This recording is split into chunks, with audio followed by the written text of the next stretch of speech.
बिस्मिल्लाहिर्रहमानिर्रहीम। अस्सलाम वालेकुम डियर स्टूडेंट्स। आज हम साइकोलॉजी या chapter number 8 learning and maturation पढ़ेंगे। इसमें हम लर्निंग और उसके मेथड्स को कवर करेंगे। इस चैप्टर में से लॉन्ग क्वेश्चन आता है, define learning and explain it's method. यही आपको शॉर्ट क्वेश्चन में आ सकता है या फिर कोई एक भी मेथड शॉर्ट क्वेश्चन में आ सकता है। Learning can be defined as the measurable modifications of the behavior of an organism due to practice।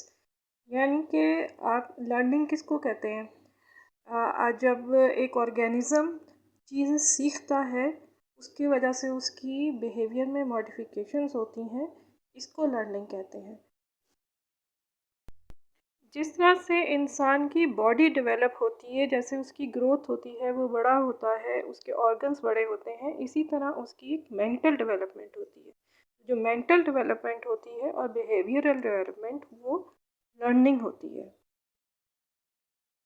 Learning इसके अलावा एक्सप्लेन कर सकते हैं कि जिस तरह इंसान एक पर्टिकुलर प्रॉब्लम को सॉल्व किस तरह करता है एक पर्टिकुलर तरीके से, इसको भी लर्निंग कह सकते हैं।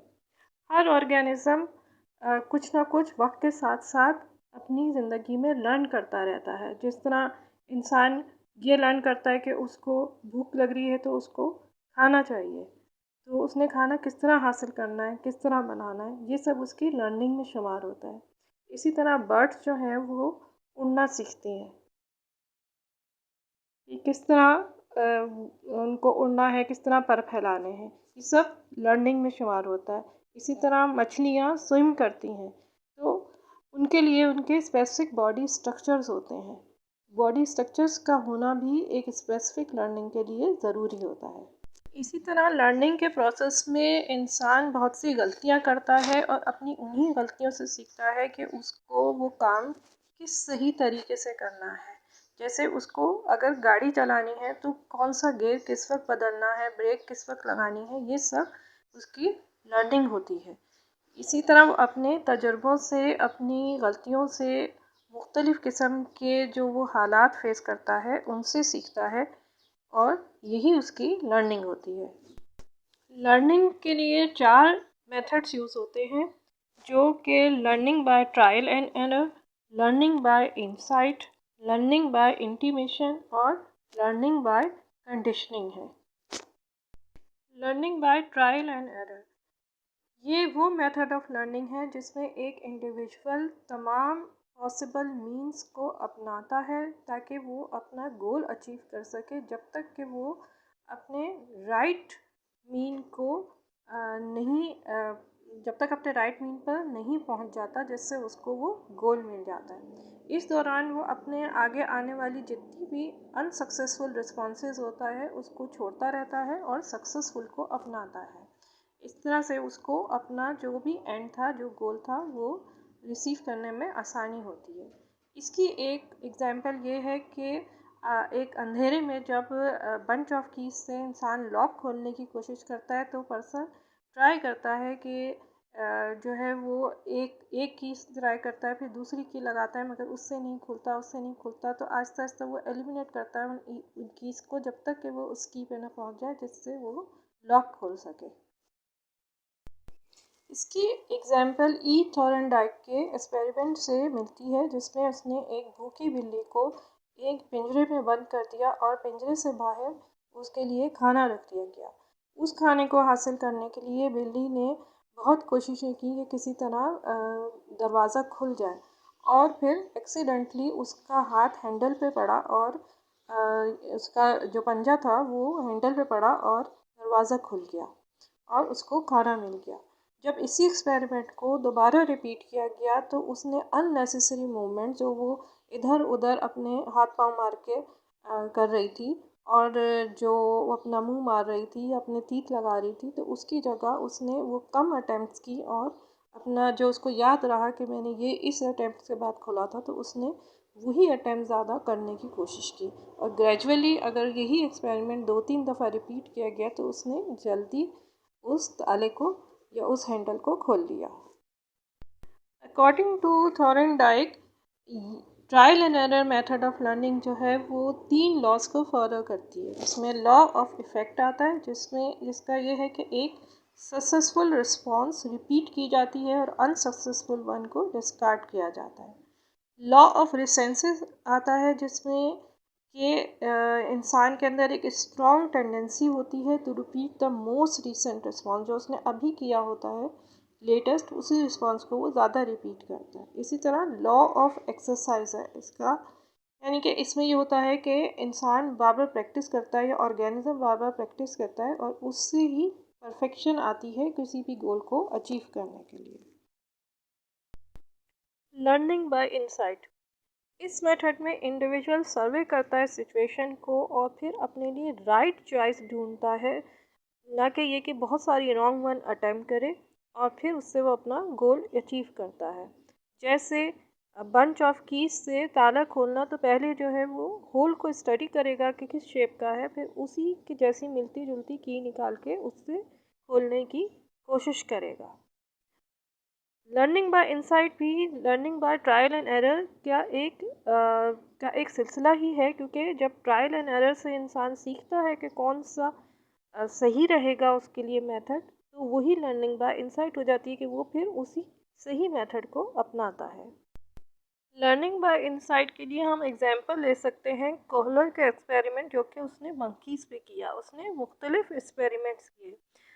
उसने एक लार्ज रूम में कुछ बनाना लटका दिए जो कि मंकी की रीच से दूर थे, और मंकी को उस रूम में डाल दिया, लेकिन रूम के कॉर्नर पे एक स्टूल भी रख दिया।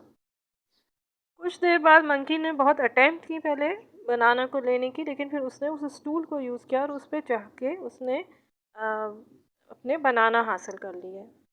इसी तरह से जब मंकी को एक दफ़ा केज में बंद किया गया और उसके लिए बनाना केज से बाहर रख दिए गए और पिंजरे में उसके लिए स्टिक रख दी गई, मंकी ने उस स्टिक को यूज़ किया बनाना हासिल करने के लिए। इसी तरह से मंकी को 2 स्टिक्स दी गई और एक छोटी एक बड़ी, और जब बनाना बाहर रखे गए तो दूर रखे गए। इस तरह से उसने एक बड़ी स्टिक उठाई और लंबी स्टिक उठाई और उससे अपने फूड हासिल कर लिया। इन सारे एक्सपेरिमेंट से कोहलर ने ये कंक्लूजन ड्रॉ किया कि पहले तो एनिमल जो है वो ट्रायल एंड एरर करता है, लेकिन बाद में ऑर्गेनिज्म अपनी इंटेलिजेंस भी यूज़ करता है और उससे वो अपना फूड हासिल करता है।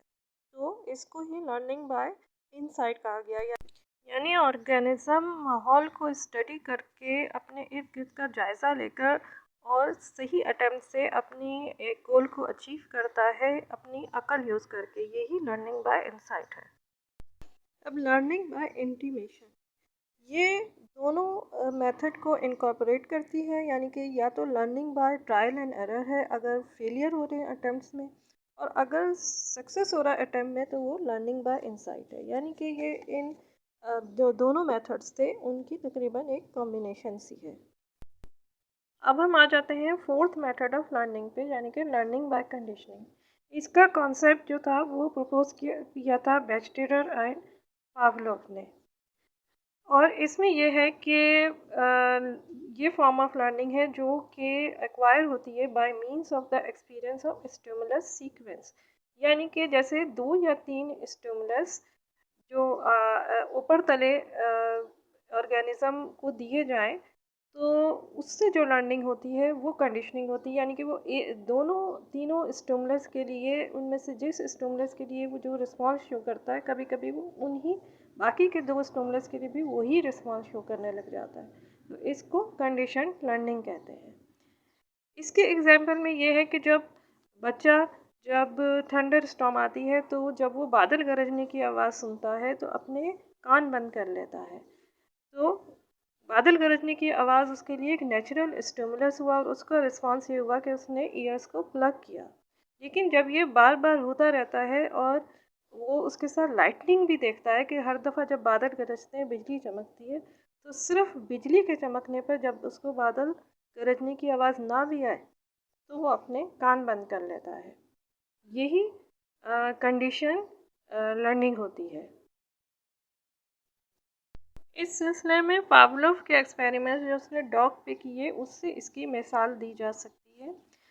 उसने स्टडी किया कि जब डॉग फूड उनके माउथ में जाता है तो सलाइवेशन बढ़ती है। और सिर्फ इसी में नहीं बल्कि फूड जब वो सिर्फ देखता भी है, जब उसको ऑफ़र किया जाता है तो उसकी सलाइवा की मिकदार मुँह में बढ़ जाती है। इसका मतलब है कि यानी कि सिर्फ देखने से भी जो है वो उसको सलाइवेशन हो जाती है, हालाँकि अभी वो उसके माउथ में नहीं गया होता। ये दोनों स्टिमुलस एक सीक्वेंस में आए, जिसके बाद उसने वही रिस्पॉन्स शो करता है जो वो पहले स्टिमुलस पे कर रहा था। इसी तरह से उसने जब फूड ऑफ़र किया तो उसके साथ उसने घंटी भी बजाई। आहिस्ता-आहिस्ता डॉग ने सिर्फ़ घंटी की आवाज़ से भी सलाइवेट करना शुरू कर दिया, यानी कि जो आर्टिफ़िशियल स्टिमुलस था साउंड ऑफ द बेल, वो कंडीशन्ड हो गया नेचुरल स्टिमुलस से जो कि एक फूड था।